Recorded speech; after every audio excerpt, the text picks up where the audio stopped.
todos que estão aqui também. O espaço é todo seu e é isso aí. Obrigada, doutora. Obrigada, eu. Então, gente, nas nossas discussões aí, a gente está tentando trazer o conteúdo de indicação transfusional e de como deve ser a prática de prescrição dentro do serviço para a gente otimizar. A gente vai, ao longo dos próximos meses, discutir também a questão do protocolo de reserva cirúrgica, que é uma medida que otimiza muito as nossas diminuições de gastos desnecessários, né? Que é o caso de preparar a bolsa para paciente que não precisa transfundir, que a gente já está nessa linha de avaliação do ponto de vista do serviço. E aí eu trouxe para vocês alguns pontos práticos que eu identifiquei da prescrição de transfusão e queria discutir um pouquinho com vocês aqui. A gente é uma aula bem curtinha e depois a gente vai abrir para os questionamentos, que eu acho que é o mais importante nessa aula aqui, tá? Então, o escopo da nossa aula, ele vai falar da produção de hemocomponentes, a ideia do uso racional do sangue, algumas estratégias transfusionais para paciente cirúrgico e crítico. A gente vai falar só um pouquinho sobre hemovigilância, a importância dela e da coleta de hemocomponente por aférese, né? Algumas eventuais curiosidades. Então, a ideia que eu quero partilhar com vocês é que quando a gente vai usar um hemocomponente, ele veio de um doador humano, né? E ele vai passar por alguns processos. Então, no serviço de hemoterapia, existe uma escala de produção, como escala industrial mesmo. Então, tudo vai começar pela coleta do sangue, da bolsa de sangue total, vindo de um doador, tá? Na sala de coleta, lá no setor da hemoterapia. Essa bolsa vai ser transportada e existem condições necessárias e ideais para garantir a qualidade dessa amostra. Isso vai ser acomodado lá no serviço para daí passar pelo processo de separação, que no caso dos hemocomponentes é feito um processo físico de centrifugação, vai para um extrator, que a gente chama máquina de separação, né? Vocês veem que na centrifugação o concentrado de hemácias vai para a parte inferior da bolsa, o plasma vai para a parte superior, e a gente separa com o extrator. A gente empurra essa bolsa de forma adequada, o aparelho faz isso, e esse plasma ele vai para a segunda bolsa que ele é conectado, né? E assim que a gente acaba separando o concentrado de hemácias do plasma e depois a gente vai fazer o processamento. E uma outra possibilidade que a gente tem dentro do centro de hemoterapia é a deleucocitação ou filtração, que depois do hemocomponente pronto, aqui no caso de concentrado de hemácia, mas a gente faz com plaqueta também, a gente passa por um filtro de leucócito. Então, é importante a gente saber, quando a gente vai falar de transfusão, que quando eu irradio uma bolsa, por exemplo, o tempo de validade dela eu vou encurtar para 28 dias. Então, com CPDA1, o tempo de validade é de 35 dias de um concentrado de hemácias a partir da coleta, com sagmanitol de 42 dias. Mas se eu precisar irradiar a bolsa, eu caio isso para 28 dias por conta da hemólise mesmo, da quantidade de potássio que a gente vai juntar aí, tá? Então, os componentes irradiados ele tem uma vida mais curta, por isso que é adequado a gente indicar no momento adequado. E essa irradiação ela é muito importante, porque ela vai diminuir a reação do enxerto contra hospedeiro e a citotoxicidade dos linfócitos T. O ideal é que a gente irradie bolsa mais nova, né? Então, por isso que a indicação vai otimizar muito a qualidade do paciente, mas também do ponto de vista de gestão de hemoterapia. Quando a gente pede para lavar uma bolsa, a gente está pedindo para tirar proteína plasmática. Tem indicações muito específicas, especialmente quando o paciente tem reação alérgica grave, prévia, ou nos pacientes que têm problema anemia hemolítica autoimune com ativação de complemento. E na hora que eu mando lavar a bolsa, a validade cai para 24 horas. Então, a gente normalmente lava a bolsa quando está próximo da transfusão. E aí é por isso que é tão importante quando a gente avalia para liberar uma transfusão, o paciente teve febre, e aí, joga fora? Não, veja, eu não vou poder voltar com essa bolsa para o meu estoque. Então, se a gente tiver medidas que a gente possa fazer para otimizar o paciente, ele possa receber aquela transfusão no momento adequado, isso é muito importante. Outro ponto que eu queria trazer para vocês aqui é a questão das indicações e o tempo para infusão. Então, para esclarecer, quando eu digo que uma transfusão programada, que vocês têm que marcar lá, né? Qual que é o tipo da indicação transfusional que vocês estão pedindo? Programada, eu tenho uma data e um horário. Então, é o paciente que vai para transfundir durante a hemodiálise. Então, ela é programada para terça-feira, na hora da diálise do paciente, que é no período da tarde. Então, eu programo, eu tenho data e horário. Ou ela é programada para receber na 12 horas antes de uma cirurgia. A cirurgia está marcada para o domingo, então ela vai receber no sábado. Então, a gente coloca data e horário da nossa programação. Uma transfusão não urgente é aquela transfusão que a gente avaliou o paciente, tem indicação clínica de transfusão, mas ele é o paciente que, por exemplo, não precisaria receber a transfusão durante a noite. Ele poderia fazer uma transfusão diurna, que é muito mais seguro. A gente tem equipe em maior quantidade, tem melhor avaliação e possibilidade de entradas no leito do paciente para essa identificação. Então, o não urgente ele pode acontecer em até 24 horas da nossa indicação. Mas essa transfusão não urgente, ela já é uma indicação nossa enquanto médico e a gente já sabe que esse paciente sim vai receber a transfusão. A gente só tem uma flexibilidade maior em termos de tempo e a gente prioriza as transfusões diurnas, a gente usa não urgente, por exemplo. Urgente é quando a gente diz que a indicação do nosso paciente ela pode acontecer em no máximo 3 horas. Então, por exemplo, eu estou de tardezinha e eu vou indicar uma transfusão para um paciente, eu sei que ele não vai poder esperar para amanhã, ele precisa receber hoje. Então, eu vou sinalizar como urgente. Em até 3 horas da minha solicitação, essa bolsa tem que passar por todos os testes e estar pronta para infusão. Se eu tenho um paciente que está na urgência, por exemplo, e ele precisa receber uma transfusão, porque ele teve um politrauma, ele vai para a cirurgia, independente do horário que isso vai acontecer, ele vai ser classificado como urgente. Mas se é um paciente que está internado na enfermaria e precisa fazer uma transfusão, porque tem um procedimento que vai passar sob anestesia, ele precisa transfundir, por exemplo, é sempre bom a gente avaliar essa possibilidade de que ele possa fazer transfusão diurna e a gente chama isso de não urgente. Extrema urgência é aquela transfusão que não deixa dúvida nenhuma. Quando a gente indica extrema urgência, significa a gente tem que assinar, tá? Esse é um ato médico, o ato transfusional, mas da extrema urgência a gente assina também a responsabilidade de que a gente vai poder infundir a bolsa no paciente mesmo antes dos testes pré-transfusionais serem concluídos. A gente vai correr o risco do paciente eventualmente ser incompatível com aquela bolsa ou ter uma pesquisa de anticorpo irregular positiva, mas esse é o paciente que a gente não tem dúvida nenhuma de indicar, porque se ele não transfundir, com certeza ele morre. Então, a transfusão é de extrema importância para que ele sobreviva. E se ele tiver uma reação transfusional, ele está no lucro porque ele sobreviveu. Então, essa é a ideia da extrema urgência. Mesmo sendo uma transfusão de extrema urgência, que o paciente vai receber a transfusão antes de se concluírem os testes pré-transfusionais, é importante que se colha a amostra do paciente antes da infusão. E como a transfusão sempre é feita por via venosa, né? Então, a gente não tem a desculpa de que não teve acesso. Tem que ter um acesso para poder transfundir. Então, tem que colher a amostra antes de iniciar a infusão da transfusão.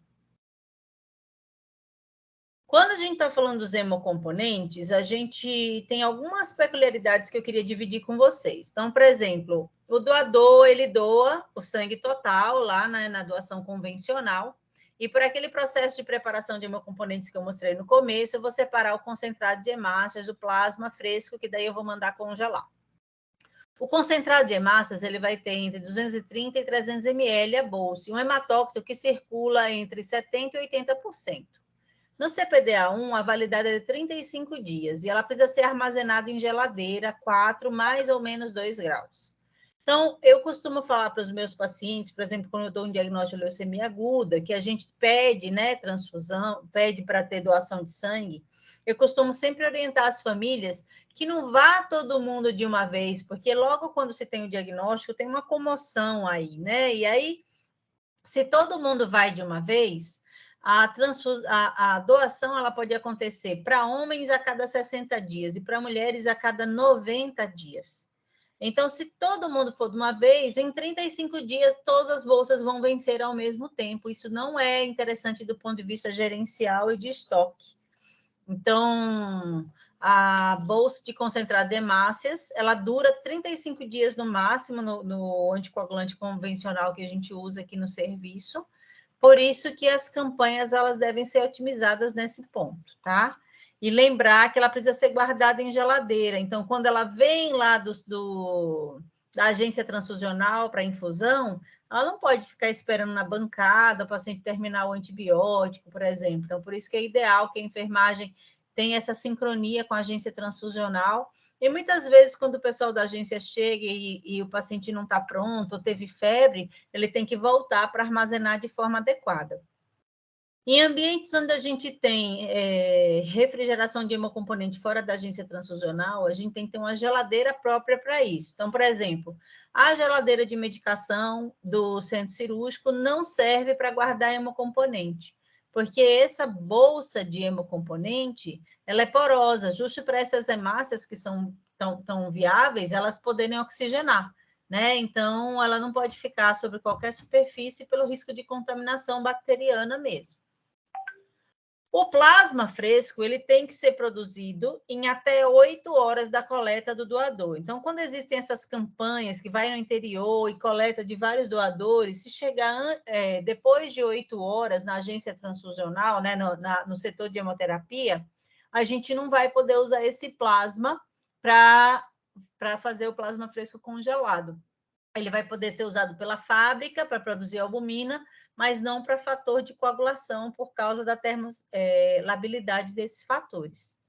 E esse plasma, a bolsa de plasma fresco, geralmente ela tem em torno de 180 ml e ela é congelada a menos 80 graus. Esse congelamento que acontece até 8 horas depois da coleta, uma vez descongelada para uso, eu não vou poder recongelar. Então, toda vez que eu indicar transfusão de plasma, se descongelar, ou eu uso ou eu jogo fora.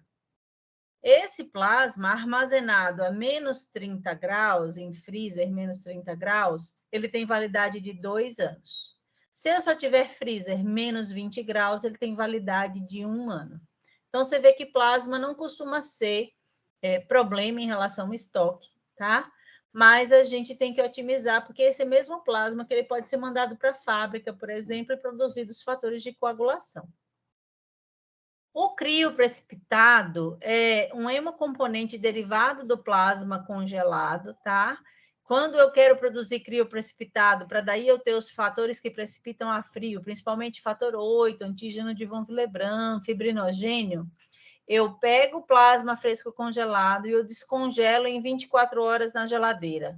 E aí, esse descongelamento, eu centrifugo essa bolsa, o que precipitar frio é o crioprecipitado. Cada bolsinha tem em torno de 20 a 30 ml, do mesmo jeito, ela vai ser recongelada, né? E do mesmo jeito do plasma, se for armazenado a menos 30 graus, vai ficar por 2 anos de validade, a contar da data da coleta do doador.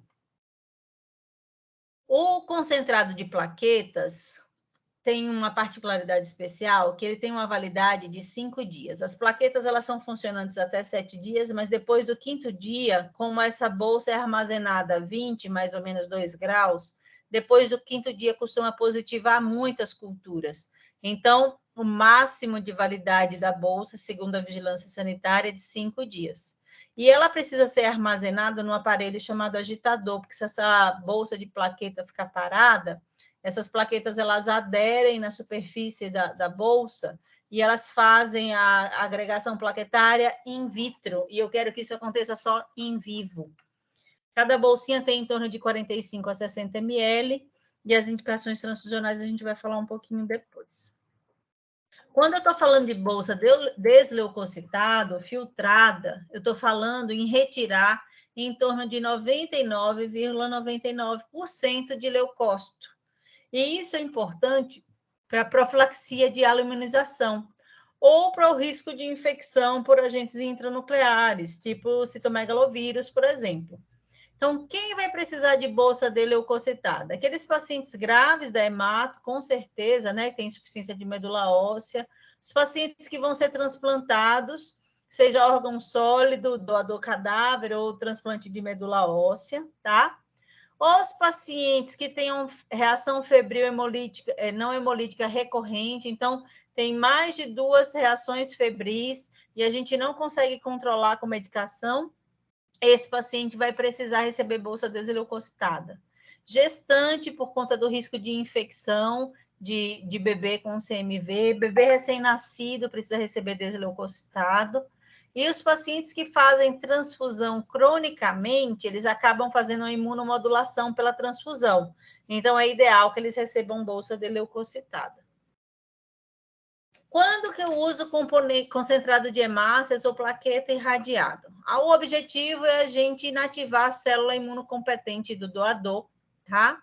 Eu faço irradiação para evitar o GVHD, então, e é importante, quando eu vou fazer transfusão intraútero, quando eu transfundo prematuros, os pacientes pós-transplante de medula óssea, de órgãos sólidos, nos pacientes em imunossupressão importante, então, os pacientes com colagenose, os pacientes em quimioterapia, os pacientes com linfoma e leucemia aguda, e também seria adequado se eu tiver doação entre parentes de primeiro grau. Então, por exemplo, eu tenho um paciente com sangue raro e ele precisa de transfusão, eu tenho dificuldade de achar doador, e a mãe, ou o pai, ou o irmão se prontifica para doar por aférese, plaqueta, por exemplo, o ideal é que eu irradie, porque eu tenho um risco grande de fazer doença do enxerto contra o hospedeiro nessas transfusões. Bolsa lavada, o objetivo é tirar a proteína plasmática. Então, vai acontecer principalmente nos pacientes com reação alérgica grave, por deficiência de proteína IgA, por exemplo, tá? Nos pacientes com hemoglobinúria paroxística noturna, quando a gente precisa fazer múltiplas transfusões, são os principais motivos da gente lavar a bolsa. Outra indicação é quando eu tenho anemia hemolítica autoimune mediada por complemento. Geralmente, a lavagem da bolsa ela vai ser orientada pela hemoterapia para o indicador da transfusão. Então, o médico solicita uma transfusão de concentrado de hemácias, e lá na hemoterapia, quando se fazem os testes, identifica que está tendo reação hemolítica mediada por complemento, ou identifica que o paciente está tendo hemólise com a bolsa normal e a gente vai ter que tirar esse plasma da bolsa. Então, a hemoterapia vai sinalizar para poder ser incluída esse processo de lavagem da bolsa, tá? A gente tem que trazer aqui uma curiosidade importante, que quando eu lavo a bolsa, eu diminuo a eficácia transfusional. Então, não vou ter mais entre 70% e 80% de hematócrito. O que significa que a bolsa de concentrado de hemácia lavada, ela geralmente não vai aumentar em 1 a 1,5 grama de hemoglobina, como a gente está habituado com concentrado de hemácia padrão. Por isso que a gente acaba evitando esse processo, a não ser que seja adequadamente indicado. E quando a gente fala em fenotipagem, a gente está falando identificar os antígenos eritrocitários, pacientes politransfundidos, pacientes com indicação de transplante de medula óssea, multíparas, ou então pacientes que tenham anemia falciforme. É importante que a gente faça essa fenotipagem no banco de sangue, o serviço de hemoterapia já é orientado a fazer isso. Por isso que é importante você identificar. Eu vou transfundir alguém que está com anemia, que teve um sangramento, por exemplo, mas eu sei que de base ele tem anemia falciforme. É importante eu dar essa informação para o setor de hemoterapia, porque essa imunofenotipagem de eritrócitos, ela tem que acontecer antes da transfusão ou 90 dias após a última transfusão. Então, para a gente não perder esse time, que de repente a gente vai transfundir agora, esse paciente já estava muito tempo sem transfundir, esse seria o momento de eu imunofenotipar. Uma vez imunofenotipado, essa informação fica guardada e isso não muda, o paciente não muda o fenótipo. tá? Então, normalmente, o banco de sangue faz essa fenotipagem do paciente e deixa registrado. Em alguns centros, a gente já consegue fazer imunofenotipagem de doador. Então, eu faço a fenotipagem do doador, e aí isso vai para um banco de dados. Toda vez que aquele doador for doar de novo, eu conheço o fenótipo, então eu sei o fenótipo daquela bolsa. Isso é importante quando eu tenho aquelas pesquisas de anticorpo irregular positivo no banco de sangue, então eu já vou direto na bolsa fenotipada, que vai ser compatível com aquele paciente, eu diminuo o gasto com busca de múltiplas bolsas no paciente que teria um risco de aloimunização mais importante. Então, para a gente fazer uso racional do sangue, a gente traz aqui o paradigma de qualidade transfusional, que é disponibilizar o componente certo, então, indicação adequada, no tempo certo, escolher adequadamente se é urgente, não urgente, programada, para o paciente certo, a identificação adequada, a identificação ativa, né, a orientação que a gente faz para a enfermagem, quando chega na beira do leito, fazer a identificação ativa, perguntar o nome do paciente em vez de falar o nome dele para ele dizer sim ou não. Isso faz com que a gente tenha menos reações transfusionais, menos risco de troca de hemocomponente na hora de infusão e mais assertividade, mais eficácia na realização do ato transfusional. Então, algumas coisas que eu quis trazer aqui, pincelar para vocês, tá? Plasma fresco congelado, ele é rico em todos os fatores de coagulação. E muitas vezes a gente vê a solicitação de coagulograma pré-cirúrgico e às vezes vem alterado e daí vem para a gente para avaliar a possibilidade de fazer uma cirurgia eletiva, vem para a gente na hematologia. Mas quando o paciente tem uma cirurgia de urgência e vê essa alteração lá, tem que se decidir, nem sempre vai conseguir ter a avaliação. Então, esse estudo 2005, e assim, isso continua atual, por isso eu trouxe esse mesmo, essa informação ela já existe há muito tempo. RNI parece não ser um preditivo de sangramento associado a procedimento invasivo. Por isso que a gente é muito mais tolerante com os níveis de RNI. Uma boa história clínica colhida de informação do paciente a respeito de histórico cirúrgico prévio, histórico de procedimento odontológico invasivo prévio, é muito mais eficaz do que a dosagem do INR para esses pacientes, por exemplo, para predizer risco de sangramento. Pacientes que vão fazer biópsia percutânea de fígado, eles têm um risco muito maior, então a gente tem sim que manter um coagulograma adequado, mesmo que seja as custas de reposição de vitamina K, ou de plasma, ou de complexo protrombínico.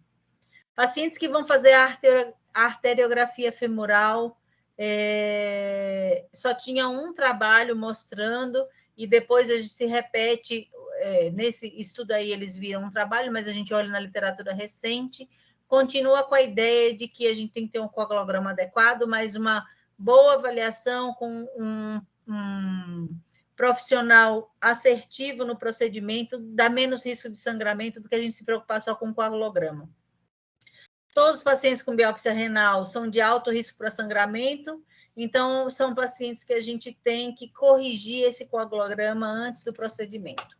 E uma coisa muito importante para o plasma é que o uso profilático ele não é significativo ou consistentemente efetivo. Então, a gente não deve usar plasma porque o coagulograma está largado simplesmente. Se eu tenho um coagulograma largado, eu posso oferecer vitamina K, eu posso fazer reserva de plasma, mas eu só vou transfundir se esse paciente tiver realmente sangramento, tá? Porque nem sempre a gente precisa fazer a reposição, a não ser nessas situações que a gente já pontuou aqui. Outra coisa importante do plasma fresco congelado é que ele não deve ser usado como expansor volêmico.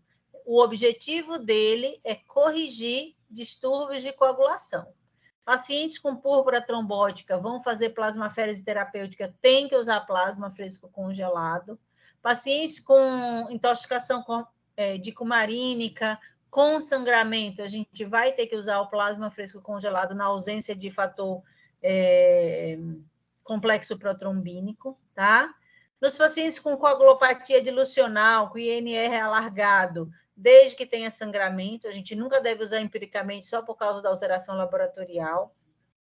Pacientes conhecidamente com deficiência de fator de coagulação, que podem ser naturais ou adquiridas, e estejam em sangramento, e a gente não tenha disponível o fator, um hemoderivado, no serviço de hemoterapia, a gente vai usar o plasma fresco para esses pacientes, ou os pacientes em pré-procedimento, com INR alargado, acima de 1,8, que a gente tenha risco de sangramento importante, biópsia percutânea de hepática, renal, a gente vai ter que fazer essa transfusão. Como é que eu faço para reduzir o uso de hemocomponente? Primeiro, evitar a indicação arbitrária ou empírica. Então, a gente já está bem treinado aí no serviço, as indicações transfusionais, elas são baseadas na evolução clínica, na descompensação hemodinâmica, e menos nos valores laboratoriais. Claro que a gente segue alguns protocolos, e um paciente de cirurgia cardíaca, ele precisa do hematócrito acima de 35% no pós-operatório imediato. Mas a maioria dos pacientes, a gente se baseia muito na evolução clínica. Em UTI também, essa condição que a gente acaba usando, a gente vai ver como a gente pode otimizar para esses pacientes, não indicando transfusão arbitrariamente. A gente deve evitar a coagulopatia medicamentosa, né? Tratar as deficiências, ferro, B12, folato, principalmente nos pós-operatórios. Paciente que vai fazer cirurgia eletiva, que tem identificado uma deficiência, uma anemia carencial, ela deve ser tratada antes, tá? A hemostasia cuidadosa, profissional bem informado, com procedimento seguro, que a gente não tem problema na nossa equipe, né? E o uso das medicações, né? Lembrar o uso do antifibrinolítico, que a cirurgia cardíaca usa bastante, acaba que a gente pode diminuir o risco de sangramento. Alguns pacientes com defeito de fator de coagulação, fator 8, fator de von Willebrand, a gente pode usar o DDAVP. E a eritropoetina não é essa solução mágica, né? A gente pode usar isso cronicamente para estimular, mas na fase aguda, na hemorragia aguda, não é a droga que vai fazer com que a gente salve o nosso paciente. A indicação transfusional ainda não foi ultrapassada.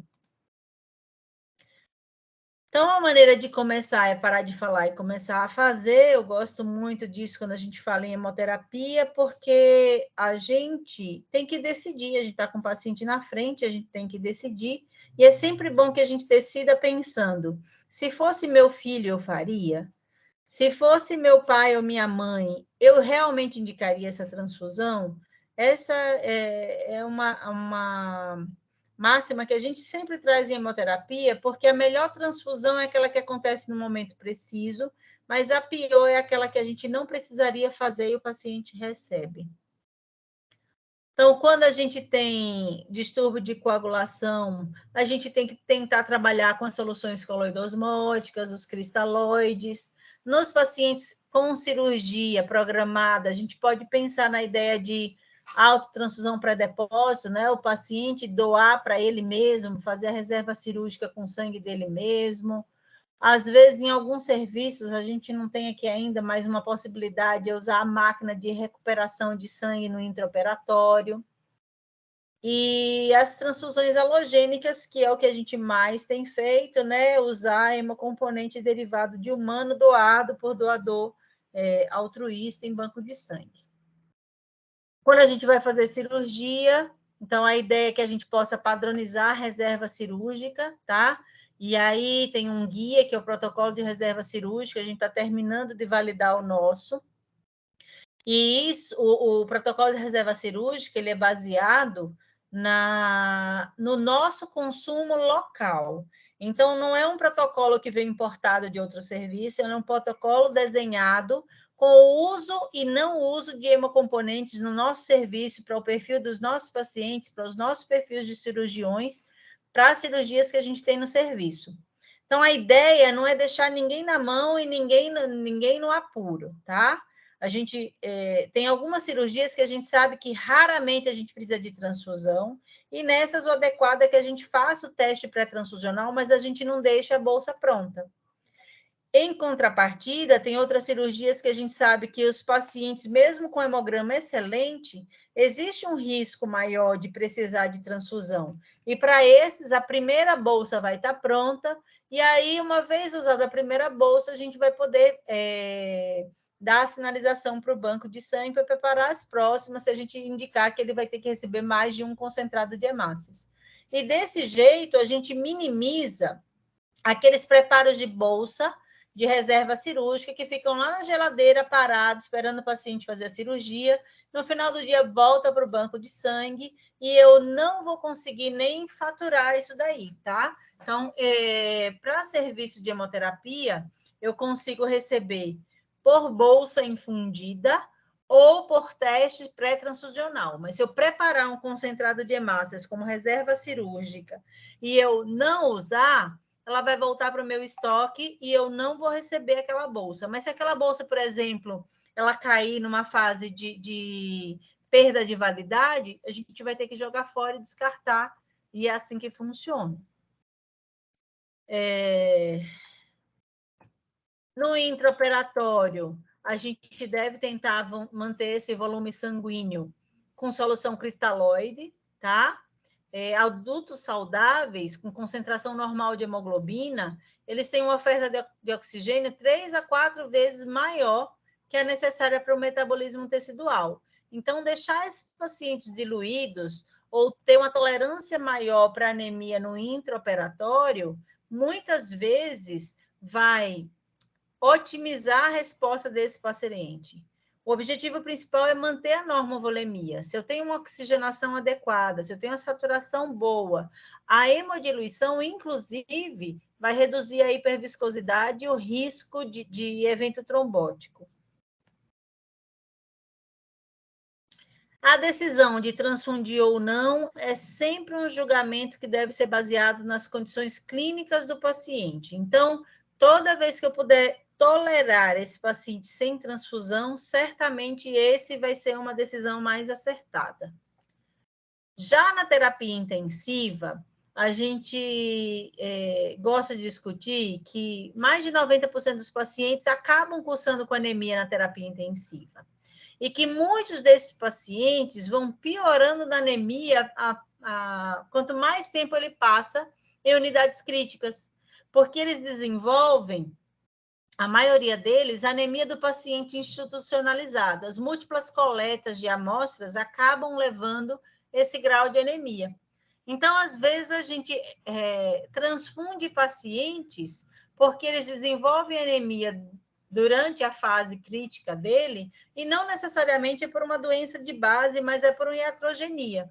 Claro que a gente não está dizendo aqui que não vai fazer os testes, né? A gente tem paciente que precisa ver questão de alteração metabólica, isso tudo é medido laboratorialmente. Mas quando a gente coloca otimizar a coleta, diminuir as coletas diárias desnecessárias, isso acaba impactando especialmente na imunomodulação desses pacientes, porque eles acabam sendo politransfundidos, e isso também atrapalha na evolução do paciente crítico. O nível de hemoglobina ideal, a gente sabe que a gente tem os gatilhos aí, né? Mas o ideal é que um paciente séptico a gente mantenha acima de 9 de hemoglobina, mas o débito cardíaco, a saturação de oxigênio, eles são sinais que a gente pode usar como pré-requisito mais adequado para indicar a transfusão. Então, pensando num paciente com nível de hemoglobina pré-cirúrgico entre 7 e 8, esses pacientes vão se beneficiar da gente transfundir se eles tiverem sinais de descompensação hemodinâmica. Mas, como eu tinha falado para vocês, nas cirurgias de grande porte, cirurgia cardíaca, hematócrito de 27% pode ser pouco, então a gente vai ver isso com a diminuição de PO2. Pacientes mais velhos, pacientes coronariopatas, eles têm uma tolerância menor, então a gente vai acabar tendo que transfundir. A imunomodulação é muito frequente na terapia intensiva por causa das múltiplas transfusões. Então, se eu transfundo 3 ou mais unidades de concentrado, eu já vou ter que considerar essa possibilidade de leucodepressão, que a gente vai fazer com a filtragem de bolsas nesses pacientes que precisam transfundir com frequência. Quanto mais velha a bolsa, maior a liberação de algumas substâncias, principalmente o 2,3-DPG. E isso vai reduzir a deformabilidade eritrocitária e eu, muito provavelmente, vou ter lesão oxidativa. Então, a gente acaba priorizando o uso de bolsas mais novas, entre, no máximo, 15 a 21 dias, para pacientes em terapia intensiva. A eritropoetina é de uso controverso para os quadros agudos, né? A gente vai usar no paciente renal crônico, a gente vai usar em altas doses no paciente hematológico, paciente com neoplasia, mas ficar esperando a resposta da eritropoetina num paciente crítico, ela vai acabar retardando a primeira transfusão, e isso acaba não traduzindo uma redução de transfusões de concentrado de hemácias, mas um aumento da qualidade da repercussão hemodinâmica desses pacientes. Então, a eritropoetina é sim para a gente usar nos pacientes hospitalizados, mas ela não deve atrasar a indicação transfusional, principalmente nos pacientes críticos. Então, se a gente for pensar na indicação transfusional, algumas dicas que a gente traz. Que melhora que eu vou ter com a transfusão clinicamente no meu paciente? Será que eu vou minimizar? Será que eu tenho perdas sanguíneas que eu posso reduzir?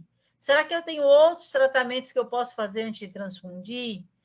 Os riscos de transmissão de doenças ou de reação transfusional, ou de incompatibilidade sanguínea, ou de erro no processamento, isso é uma coisa que eu vou ter que considerar. Os benefícios da minha transfusão, elas superam os riscos? Se eu não tiver sangue disponível, eu tenho outras opções? Por exemplo, o paciente pode receber plasma ou pode receber complexo protrombínico. O ideal é que eu priorize o complexo protrombínico, porque eu tenho inativação viral, então eu vou diminuir muito o risco de contaminação desse paciente. E se eu tiver uma reação transfusional? Eu tenho que notificar isso, porque isso vai fazer com que eu tome medidas adequadas no meu centro de hemoterapia para proteger os meus pacientes. E toda vez que eu decidir transfundir ou não transfundir um paciente, eu devo colocar isso registrado em prontuário. Indicação transfusional mediante descompensação hemodinâmica. Evita indicação transfusional mediante observação de compensação hemodinâmica, apesar de hemoglobina de 6, por exemplo. Vocês veem, os colegas que acompanham os pacientes junto comigo sabem que na hematologia a gente é bem mais tolerante.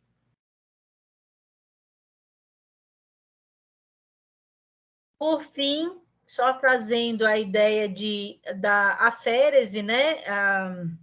É um procedimento de mais alto custo, mas é um procedimento que ele pode facilitar o nosso problema em termos de estoque, que de plaquetas é o calcanhar de Aquiles, uma vez que plaqueta, ela tem fenótipo ABO na sua superfície, e ela é diluída em plasma, que tem anticorpo irregular, né?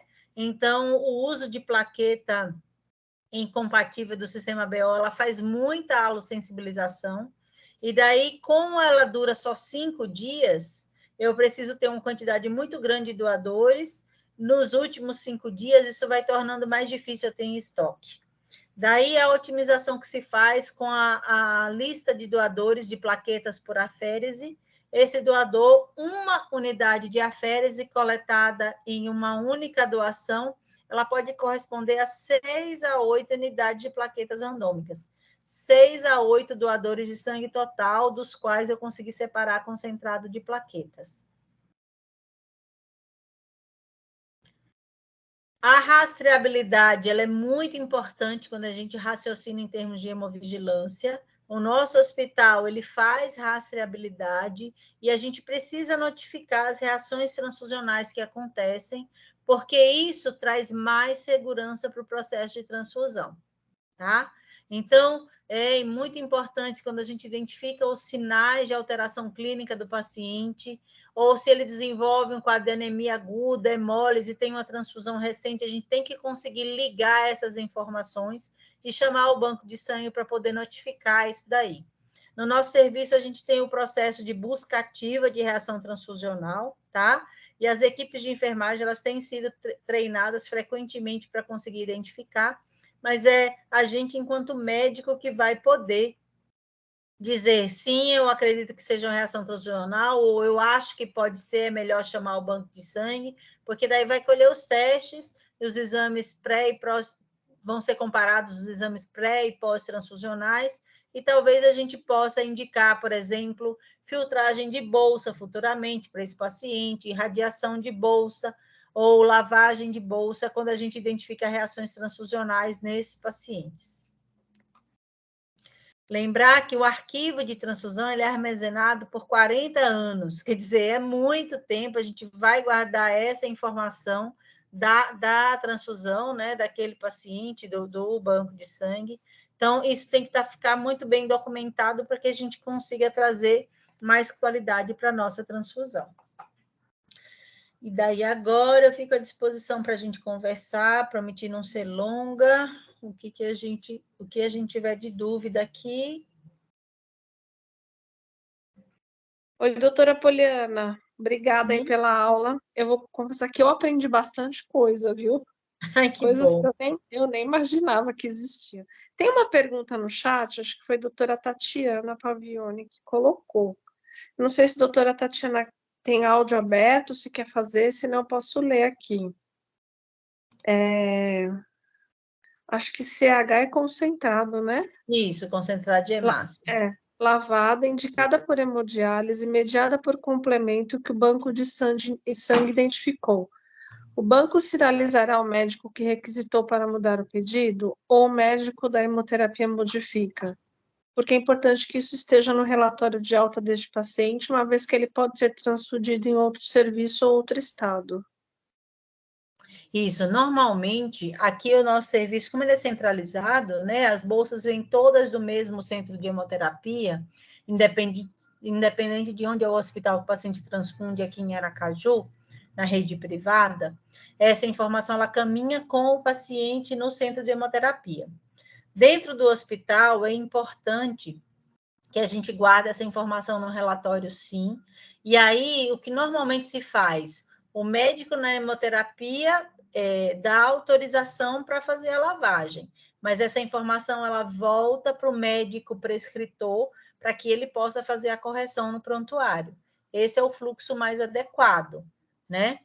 Eventualmente pode escapar alguma coisa disso daí, isso é muito importante que seja sinalizado para que a gente faça essas correções.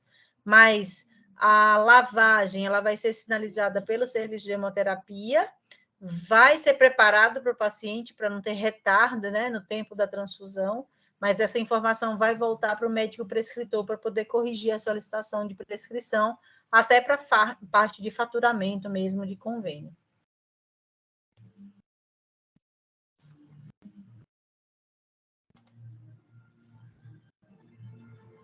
Acho que a pergunta foi respondida, né?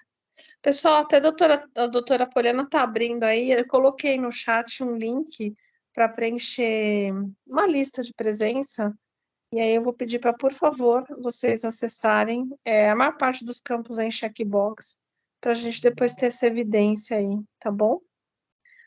Alguém teria mais alguma dúvida?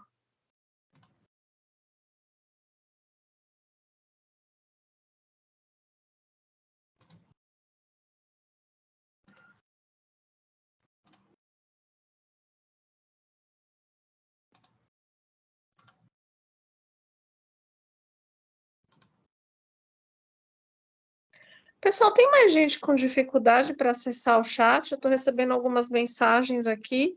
Se vocês tiverem dificuldade, quem tiver meu contato, senão eu vou mandar para os gerentes. E aí, depois, se vocês puderem compartilhar com quem teve dificuldade, as pessoas podem entrar em contato comigo, não tem problema.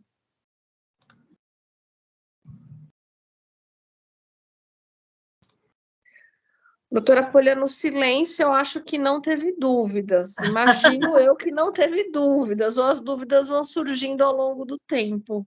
A aula vai estar gravada, a gente vai ver se disponibiliza ou no YouTube do CEP. Agora a gente está com uma plataforma de AD, né? Ensino à distância, então de repente dá para a gente pensar em colocar ela e replicar para as pessoas poderem olhar e revisar. E acho que as dúvidas vão surgindo talvez até durante a solicitação, não sei, né? Então, acho que é isso.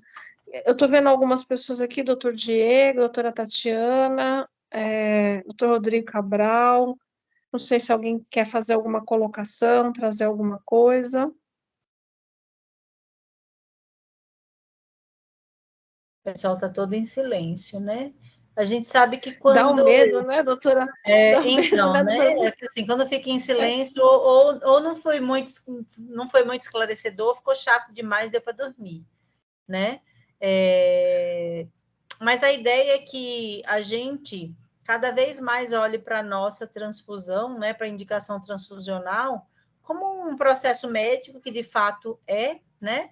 Mas que a gente possa fazer gestão daí, né, de tanto da indicação transfusional quanto da questão do estoque, que é sempre um problema, mas a otimização da gente não fazer prescrição além do que é necessário e não deixar de fazer o que é importante e usar também as medidas que a gente tem, né, de evitar complicações para o paciente. Acho que é isso, Olha, né, Bibi? sua aula nunca dá sono, tá? Só para só para poder dar uma resposta. Foi Obrigada. sempre, tá? Eu acho que as dúvidas vão surgindo mesmo quando a gente acaba prescrevendo.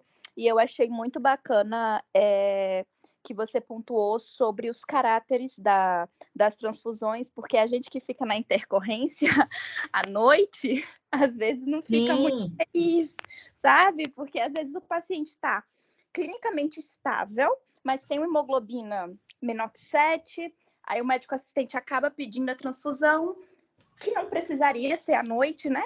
E eles E isso acabam que daria para esperar para o início da manhã. E isso aí foi bem bacana, tá? Foi maravilhosa, como sempre. Um beijo. Obrigada, beijo, Helena. Você é uma fofa.